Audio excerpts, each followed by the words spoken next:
सिंह और आप देख रहे हैं हमर छत्तीसगढ़ का ये खास बुलेटिन। चलिए बुलेटिन की शुरुआत करेंगे आज की कुछ खास बड़ी खबरों के साथ। रायपुर देश की सुरक्षा रणनीति का मुख्य केंद्र बन गया है। 3 दिवसीय डीजीपी आईजी राष्ट्रीय कॉन्फ्रेंस की तैयारियों के बीच राष्ट्रीय सुरक्षा सलाहकार अजीत डोभाल रायपुर पहुंचे हैं। ये पहली बार है जब राजधानी इतनी बड़ी सुरक्षा बैठक की मेजबानी कर रही है। वहीं प्रधानमंत्री नरेंद्र मोदी और केंद्रीय गृह मंत्री अमित शाह भी सम्मेलन में शामिल होंगे। देश भर के डीजीपी, आईजी और सुरक्षा एजेंसियों के शीर्ष अधिकारी आईआईएम रायपुर के आंतरिक सुरक्षा और उभरती चुनौतियों पर मंथन करेंगे। राज्य सरकार और पुलिस विभाग ने पूरे शहर में कड़ी सुरक्षा व्यवस्था की है ताकि सम्मेलन निर्विघ्न संपन्न हो सके।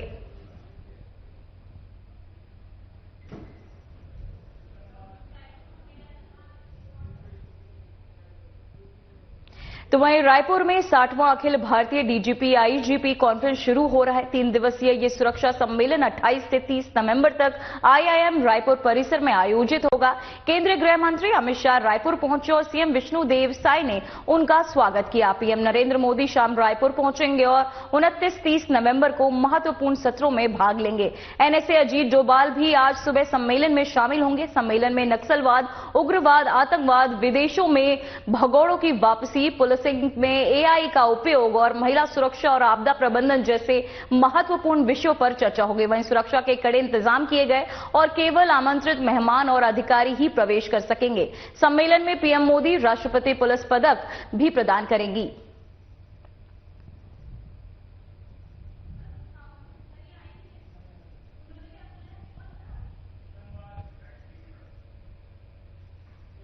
तो वहीं उप मुख्यमंत्री अरुण साहब ने कहा कि प्रधानमंत्री नरेंद्र मोदी और छत्तीसगढ़ सरकार के दृढ़ इच्छा शक्ति के कारण देश में नक्सलवाद खात्मा तेजी से हो रहा है। उन्होंने कहा कि सुरक्षा बलों की कुशल रणनीति और स्थानीय प्रशासन की सक्रिय भूमिका के कारण नक्सल प्रभावित क्षेत्रों में स्थिरता बढ़ रही है। साहब ने यह भी बताया कि राज्य सरकार नक्सलवाद उन्मूलन के साथ साथ विकास और कल्याण योजनाओं के माध्यम से प्रभावित इलाकों में आम जनता के जीवन स्तर को सुधारने पर विशेष ध्यान दे रही है। देखिए, इसमें कोई दो राय नहीं है कि आंतरिक सुरक्षा के साथ साथ विकास के लिए भी बड़ा अवरोध था नक्सलवाद। और नक्सलवाद का उन्मूलन सरकार की इच्छा शक्ति पर निर्भर करता है। देश में प्रधानमंत्री नरेंद्र मोदी जी के नेतृत्व में सरकार बनने के बाद दृढ़ इच्छा शक्ति के साथ आज जब नक्सलवाद के खिलाफ अभियान चला, पूरे देश भर में नक्सलवाद अब समाप्ति की ओर है। जहां बड़ी संख्या में जिले प्रभावित थे नक्सलवाद से, अब बहुत सीमित जिलों में रह गया है। तो ये इच्छा शक्ति पर निर्भर करता है कि वहां केंद्र राज्य सरकार की इच्छा शक्ति क्या है। अब आज भारतीय जनता पार्टी की सरकार नरेंद्र मोदी जी के नेतृत्व में, छत्तीसगढ़ में विष्णुदेव साय जी के नेतृत्व की सरकार, डबल इंजन की सरकार डबल गति से नक्सल उन्मूलन के लिए काम कर रही है और अब नक्सलवाद जो है पूरी तरह समाप्ति की। तो वहीं छत्तीसगढ़ के अंतर्राष्ट्रीय कबड्डी खिलाड़ी संजू देवी ने बांग्लादेश में महिला कबड्डी विश्व कप में भारत को चैंपियन बनाने हुए एमवीपी का खिताब जीता। कोरबा जिले के केकराछार की संजू ने फाइनल में भारत के 35 पॉइंट में 16 पॉइंट्स अकेले दिलाए। उप मुख्यमंत्री अरुण साहब ने नवा रायपुर में प्रेस कॉन्फ्रेंस में संजू की उपलब्धि पर सराहना की और कहा कि उनके प्रदर्शन ने छत्तीसगढ़ को अंतर्राष्ट्रीय स्तर पर गौरवान्वित किया है। वहीं संजू ने अपने गांव से अंतर्राष्ट्रीय टूर्नामेंट तक सफर और कड़ी मेहनत के बारे में भी बताया। हमारे समक्ष उपस्थित हैं संजू देवी जी। इन्होंने इंटरनेशनल कबड्डी फेडरेशन द्वारा 17 से 24 नवंबर तक ढाका बांग्लादेश में दूसरी महिला कबड्डी विश्व कप में भारतीय टीम ने चाइनीज ताइपे की टीम को हराकर विजेता बनी है। खेल एवं कल्याण विभाग द्वारा संचालित आवासीय बालिका कबड्डी अकादमी बिलासपुर बहतराई से प्रशिक्षण प्राप्त कर विश्व विजेता बनी संजू देवी ने देश भर के लिए प्रेरणा देने का काम किया है। संजू देवी जी को विभागीय कोच दिलीप कुमार राठौर द्वारा 2 साल से कड़ा अभ्यास कराया जा रहा है और जुलाई 2023 से बहतराई में आवासीय बालिका कबड्डी एकेडमी प्रारंभ की गई। पहली बैच में ही 2023 से संजू देवी जी वहां पर प्रशिक्षण ले रही है। इन्होंने पहला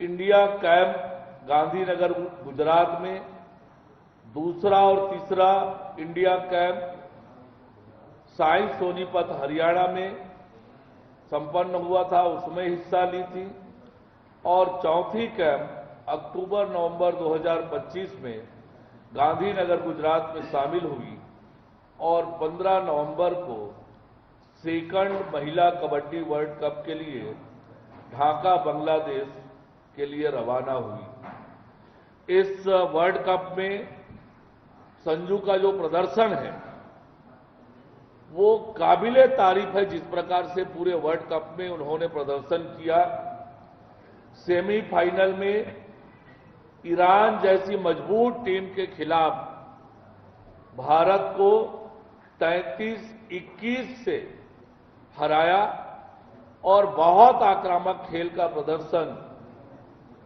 संजू ने किया और सबका दिल उस सेमीफाइनल के मैच में जीतने का काम किया। फाइनल मैच में चाइनीज ताइपे को 35-28 से हराया। हम सब जानते हैं कि ये कितने फुर्तीली होते हैं चाइनीज ताइपे, और उसमें उस टीम को 35-28 से हराया और संजू को 16 अंक हासिल किया संजू ने और भारत को विश्व विजेता बनाने में महत्वपूर्ण भूमिका निभाई। तो वहीं बीजेपी प्रदेश प्रभारी नितिन नवीन रायपुर पहुंचे। एयरपोर्ट पर पार्टी कार्यकर्ताओं और नेताओं ने उनका भव्य स्वागत किया। बिहार में हाल ही में मिली बड़ी जीत के बाद ये नवीन का रायपुर का पहला दौरा है। अपने इस दौरे के दौरान वे पार्टी कार्यकर्ताओं के साथ बैठक करेंगे और आगामी कार्यक्रमों और रणनीतियों पर चर्चा करेंगे। वहीं पार्टी संगठन को मजबूत बनाने और आगामी चुनावों की तैयारियों को लेकर नवीन रायपुर के विभिन्न योजनाओं का लोकार्पण भी करेंगे।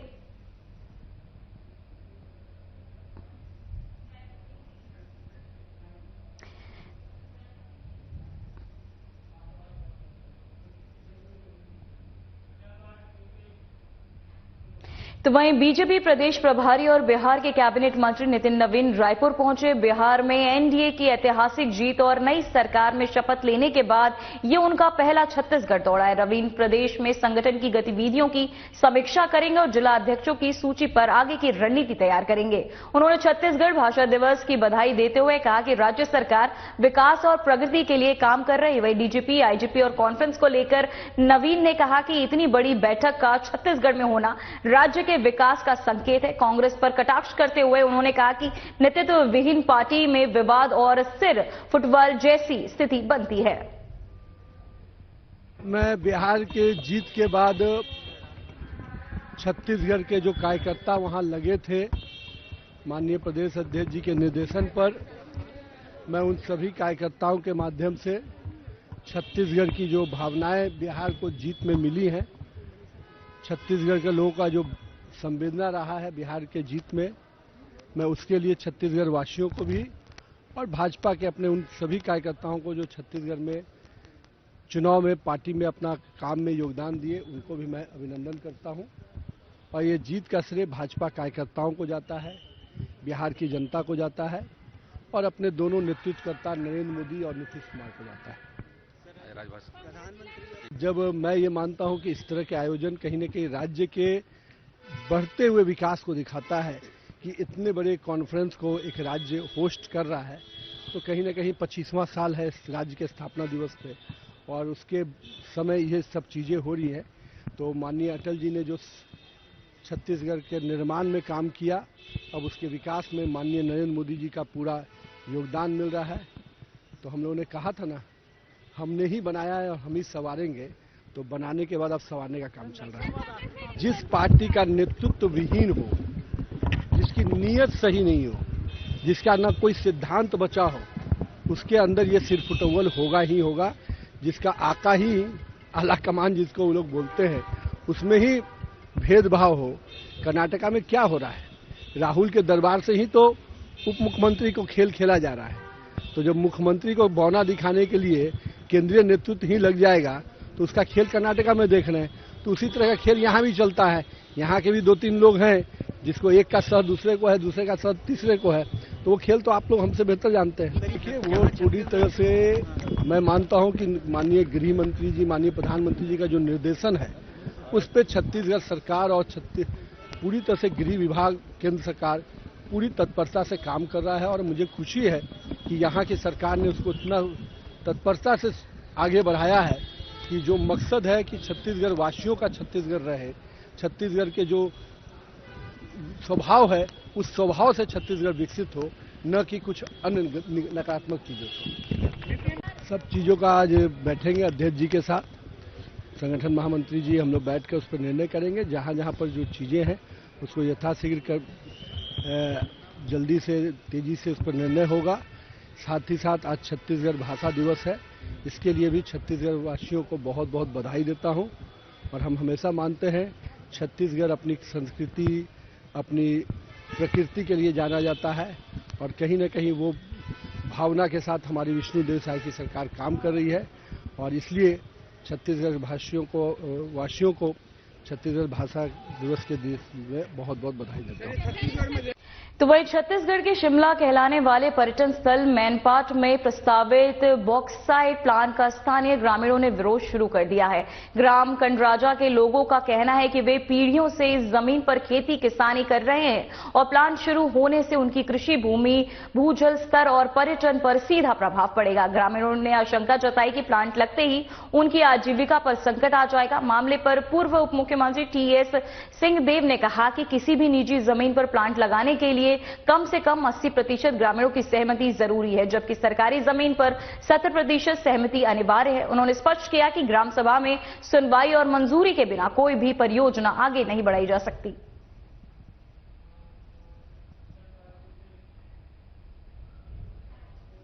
तो वहीं नवा रायपुर में अटल नगर निवास कार्यालय में छत्तीसगढ़ युवा आयोग की नई वेबसाइट का शुभारंभ किया गया। इस अवसर पर युवा आयोग के अध्यक्ष श्री विश्वविजय सिंह तोमर उपस्थित रहे। नई वेबसाइट में युवाओं को रोजगार से संबंधित जानकारी मिलेगी और वे अपने सुझाव सीधे शासन के उच्च अधिकारियों तक भेज सकेंगे।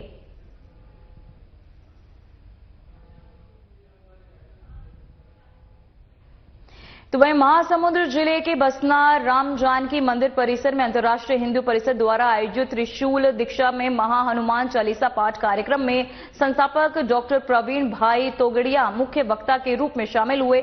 उन्होंने हिंदुत्व के प्रति लोगों को संबोधित करते हुए कहा कि 25 और 29 नवंबर तक छत्तीसगढ़ के 6 जिलों में वीर हिंदू विजेता हिंदू सुरक्षा अभियान के तहत देश भर में 1 लाख हनुमान चालीसा केंद्र स्थापित किए जाएंगे। डॉक्टर तोगड़िया ने छत्तीसगढ़ के सभी ग्राम, नगर, तहसील और ब्लॉक में हनुमान चालीसा केंद्र बनाने का संकल्प लिया ताकि हिंदुओं को संगठित और एकजुट किया जा सके। अंतर्राष्ट्रीय हिंदू परिषद, राष्ट्रीय बजरंग दल, अंतर्राष्ट्रीय हिंदू परिषद, राष्ट्रीय बजरंग दल, राष्ट्रीय महिला परिषद ओजस्विनी, राष्ट्रीय छात्र परिषद, ये 5 संगठनों के द्वारा देश में हर गांव में हनुमान चालीसा, शहर के हर कोने में हनुमान चालीसा और हर हिंदू परिवार, हर हिंदू घर ओम श्री परिवार, ऐसा अभियान शुरू किया है। अब तक हजारों हनुमान चालीसा शुरू हो गए हैं। हनुमान चालीसा केंद्र व गांव या शहर के हिंदुओं को भारत में कहीं पर भी मदद हिंदू हेल्पलाइन की व्यवस्था देगा। माने एक छोटे से गांव के व्यक्ति को रायपुर में मदद चाहिए, नागपुर में हिंदू हेल्पलाइन हनुमान चालीसा के द्वारा देगा। हनुमान चालीसा का केंद्र तो वही खबर भिलाईगढ़ से, जहां भटगांव से सोलानी कला स्कूल में साइकिल वितरण के दौरान लापरवाही सामने आई। ट्रैक्टर पर साइकिल ले जाते हुए बच्चे का वीडियो सोशल मीडिया में वायरल हो रहा है। प्राचार्य कुमार चौहान ने कहा कि ये थोड़ी सी गलती थी। जिला शिक्षा अधिकारी ने जांच कर कार्यवाही करने का आश्वासन भी दिया है। देखिए, हमारे यहाँ 24 साइकिल मिलना था आज, तो गांव से एक ट्रैक्टर जुगाड़ किए और एक स्टूडेंट का ही ट्रैक्टर था, तो वो स्टूडेंट ही गया था वहां लाने के लिए। तो वहीं कोंडागांव जिले के अनंतपुर थाना पुलिस ने उड़ीसा से लाई जा रही अवैध अंग्रेजी शराब की तस्करी का खुलासा करते हुए एक आरोपी को गिरफ्तार किया। पेट्रोलिंग के दौरान मिली मुखबिर सूचना पर की गई कार्यवाही में पुलिस ने HF डिलक्स मोटरसाइकिल से 15.16 मीटर अंग्रेजी शराब जब्त की, जिसकी कीमत 5,740 है। वहीं बाइक भी जब्त कर ली गई। आरोपी त्रिनाथ बघेल के खिलाफ आबकारी एक्ट की धारा के तहत मामला दर्ज कर लिया गया। वहीं कार्यवाही SP पंकज चंद्रा के निर्देश में थाना प्रभारी गोपेंद्र पटेल की टीम ने की।